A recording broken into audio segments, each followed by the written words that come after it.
आपको पता है 1905 में एक बहुत बड़ा भूकंप आया था हिमालय में, धर्मशाला के पास। अच्छा। वहाँ एक जगह है कांगड़ा, जहाँ एक मंदिर है कांगड़ा देवी का मंदिर, वो वहाँ के लोकल अच्छा। कांगड़ा देवी है। और उस कांगड़ा देवी मंदिर के एरिया में एक छोटा सा तारा माँ का मंदिर है। अच्छा। वो भूकंप शायद इंडिया के हिस्ट्री में one of the worst earthquakes है, पर उस पूरे अर्थक्वेक के दौरान उस तारा मंदिर को कुछ नहीं हुआ, सब कुछ टूटा, सिर्फ वो तारा मंदिर रह गया। और जब आप एक्चुअली वहाँ जाते हो उस कांगड़ा देवी के मंदिर में, वो मंदिर में बहुत शांति है, पर बाहर जो तारा माँ का एक छोटा सा मंदिर बनाया गया है, जब उसके साथ कनेक्ट करे एक इंटेंसिटी फील होती है। उसी तरह मैं कभी तारापीठ नहीं गया हूँ, बट बंगाल के तारापीठ में आपको क्या फील होता है?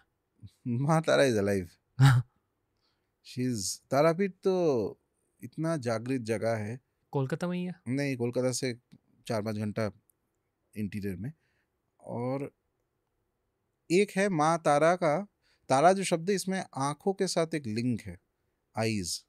तो कहीं ना कहीं माँ तारा का मंत्र जब एक्टिवेट होता है, the reason I am saying कि बार बार माँ तारा का एनर्जी स्मशान की एनर्जी के साथ बहुत ज़्यादा सिमिलरिटी है। तो एक अवस्था हो जाता है तारा मंत्र जब करते करते जो आपका पूरा फोकस जो है यहाँ पे आ जाता है, पूरा जैसे शरीर है ही नहीं, ठीक है।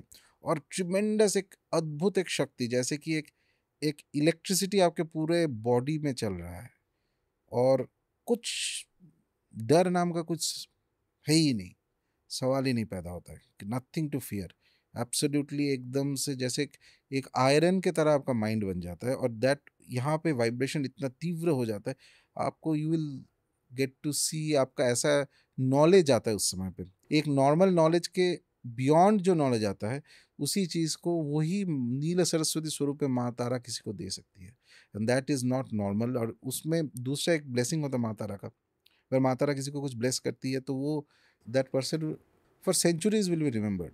Very fierce deity, but fastest acting deity. और इसलिए स्मशान का ये चीज़ मैं मेंशन ज़्यादा कर रहा हूँ क्योंकि तंत्र के हिसाब से महाविद्या तारा का जो पूजा, मेन पूजा है, वो स्मशानिक पूजा। स्मशानिक पूजा में तो आपको पंचतत्व यूज़ होगा ही, एटलीस्ट कुछ, मतलब या तो मदिरा का देना पड़ेगा, या मत्स्य जो है फिश, उसका भोग लगाना पड़ेगा माँ को। और एकदम अल्टीमेट अवस्था में लेके जाता है, शून्य, महाशून्य में फाइनली। तो आपका माइंड जो है उस कंडीशन में चला जाता है कि इट इज़ इनडिस्क्राइबेबल, एक एक एक स्टेट में जहाँ पे इट इज़ पूरा शून्य भी है लेकिन उसके अंदर सब कुछ है। मैंने पूरा ब्रह्मांड का जो मेन तत्व है वहाँ तक आपका माइंड चला जाता है, वही एक तरह से मोक्ष मान सकता है। तो शी इज़ वेरी पावरफुल। हमने क्यों बात करी माँ तारा के बारे में आज? क्योंकि अंदर से आया सडनली कि माँ तारा के बारे में बात करना चाहिए।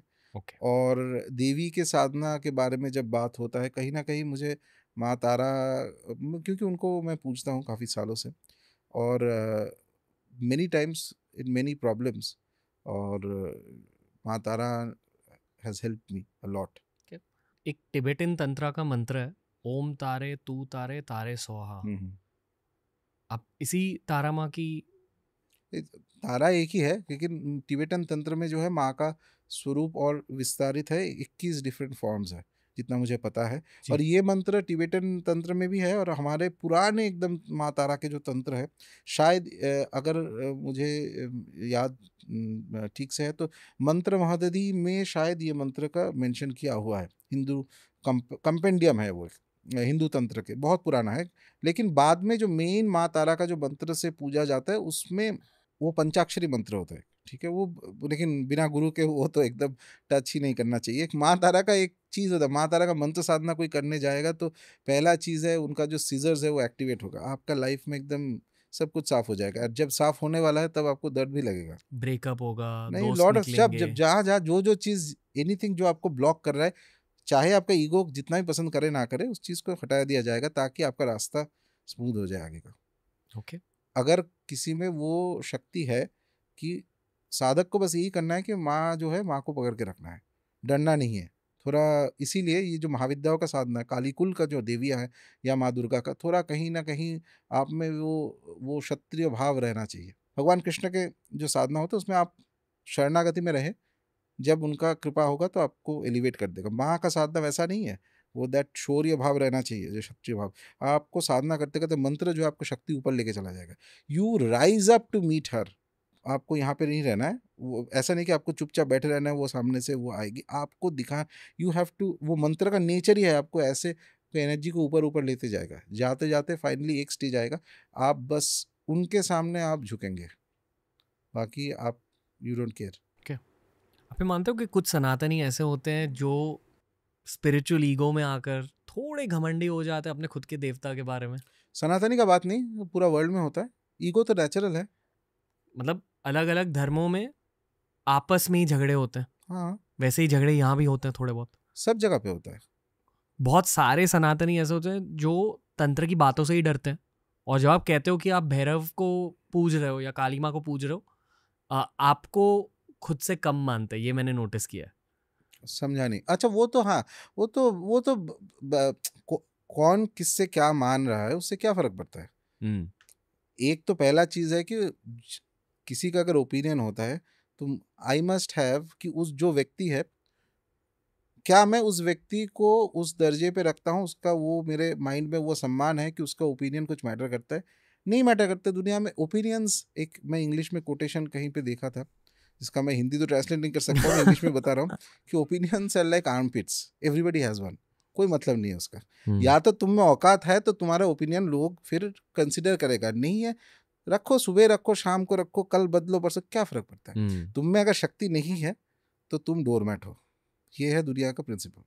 मेरे ख्याल से ना भैरव के चित्र देखकर, काली माँ के चित्र देखकर कुछ कुछ लोग डर जाते हैं। या डर के बारे ये बोल सकते हैं कि नहीं मुझे माँ काली को पूजना नहीं है, बहुत स्मॉल परसेंटेज ऑफ मैं देखा हूँ वैष्णवों का है, बट मैं उन लोगों को मानता हूँ कि भ्रमित है कंप्लीटली, वो माइंड परवर्टेड है और भ्रम है, भ्रम में जीते हैं, तो वो उसको मैं सीरियसली नहीं लेता हूँ। कुछ कुछ सारे कुछ सब नहीं, सब कैसे होंगे। वो तो रामकृष्ण परमहंस उस जिस समय पे उनका बायोग्राफी अब पढ़ी है, कुछ उस समय पे एक इंसिडेंट हुआ था, जो जितने वैष्णव संत थे वो आए थे देखने के लिए कि ये कौन है। एंड सिर्फ माँ काली नहीं, वैष्णव साधना में भी रामकृष्ण एकदम से चरम अवस्था तक पहुंच गए थे। बौद्ध शाक्त जो थे और जो वैष्णव थे, बंगाल में ये दो संप्रदाय सबसे ज़्यादा है, और एज यूजुअल दोनों में क्लैश चलता रहता है। दोनों ही मानते थे रामकृष्ण को कि ये जो व्यक्ति है ये नॉर्मल कोई नहीं, ये ऑलमोस्ट अवतार पुरुष जैसा है। जब बंगाल में कोई ठाकुर कह रहा है, हाँ मतलब क्या होता है? शिव जी? नहीं, ठाकुर शब्द का, ऐसे तो रामकृष्ण को ठाकुर हम लोग कहते हैं, बट ठाकुर शब्द का अर्थ है कि देवता। ओके, भगवान। ओके, जैसे देवी को आप माँ कह रहे हो, वैसे शिव जी को ठाकुर कहते हैं? नहीं, Thakur is a generic term, देवता शब्द है उसका, तो देवी भी ठाकुर है? हाँ कह सकते हैं। ओके, प्रयोग की बातें करें हाँ थोड़ी सी? क्यों नहीं। जिन लोगों ने प्रयोग शब्द नहीं सुना है, स्टार्टिंग से कैसे समझाओगे? प्रयोग मीन्स एप्लीकेशन, यूसेज। किसी भी चीज का एप्लीकेशन को प्रयोग कहा जाता है। यानी कि जब आप मंत्र कह रहे हो या पूजा कर रहे हो, एक एनर्जी जनरेट हो रही है, वही एनर्जी आपके आध्यात्मिक जीवन को ज्यादा आगे लेकर जा सकती है, या वही एनर्जी का एप्लीकेशन, यूजेज या प्रयोग आप कर सकते हो। Definitely correct explanation. करेक्ट। जब हम काला जादू की बातें करते हैं, वहां भी एक्चुअली हम प्रयोग की बातें कर रहे हैं। एक तरह का वो नेगेटिव तरह का प्रयोग हो रहा है, पर प्रयोग ही है वो। क्या जादू असली होता है? हाँ, तो जादू मतलब क्या है? जादू मतलब काला जादू तो एक वो कलोकियल टर्म है, इसको कहते हैं अभिचार। अभिचार काला जादू को, काला जादू जिसको हम लोग काला जादू कहते हैं, काला जादू करके ऐसा कोई शब्द है नहीं तंत्र में, द वर्ड इज अभिचार। ठीक है, तो नेगेटिव शक्ति, मैंने पहले ही बोला था, शक्ति ऐसा है कि तलवार है, वो तो किसी को भी काट सकता है ना। तो शक्ति आप तंत्र मार्ग में मंत्र साधना इत्यादि करके आप ऊर्जा और शक्ति को आप जनरेट कीजिए, फिर उसको आप अप्लाई कीजिए।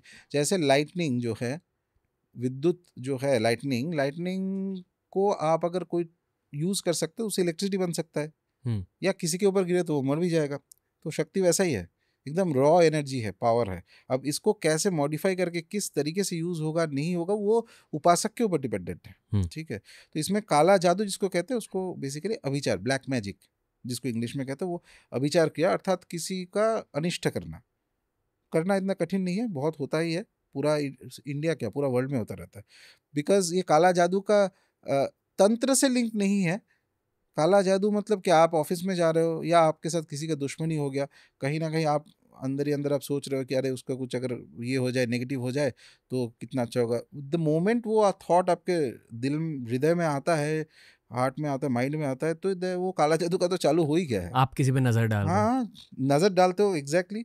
और इनफैक्ट कोई भी पब्लिक आई में जो आता है, कोई भी व्यक्ति, उसका एकदम 100% गारंटी में, या मान लीजिए 10 से 20% डिपेंडिंग ऑन उसका नेचर, या 10 से 20% लोग जो है उसके ऊपर तो negative, just like that they will have एक नेगेटिव ओपिनियन और नेगेटिव नज़र जो है करेगा। और कुछ कुछ जो व्यक्ति ज़्यादा शत्रुता का भाव रखता है तो वो ब्लैक मैजिक भी करेगा। ये होता है, एकदम रैम्पेंट चीज़ है। और वो मेरे को पता चला after coming to your podcast. आप पे भी किसी ने किया? हाँ हाँ, दे होता रहता है। तो इसीलिए तो माँ तारा का पूजा करता हूँ, क्योंकि जब पता चलता है कि कोई कुछ कर रहा है, चलता रहता है, होता है। थैंकफुली इट इज़ एक स्मॉल माइनॉरिटी है। ज़्यादातर लोग पसंद, मैंने they have a positive opinion, वही अच्छा है, माँ का ब्लेसिंग वही होता है। लेकिन वो माइनॉरिटी में एक वक्र बुद्धि भी हो जाता है किसी किसी का, कि अरे एक एनवी होता है लोगों में कि अच्छा अच्छा मुझे भी ये फेम चाहिए था, मैं भी ये कर सकता था, ऐसे वाला ह्यूमन टेंडेंसी है। जब बुद्धि एकदम वक्र हो जाता है तो जाके वो प्रयोग वगैरह नेगेटिव करने लगता है। तब जाके आप माँ तारा को पूजिए, खर्ग लेके आ जाएगी एकदम सब साफ।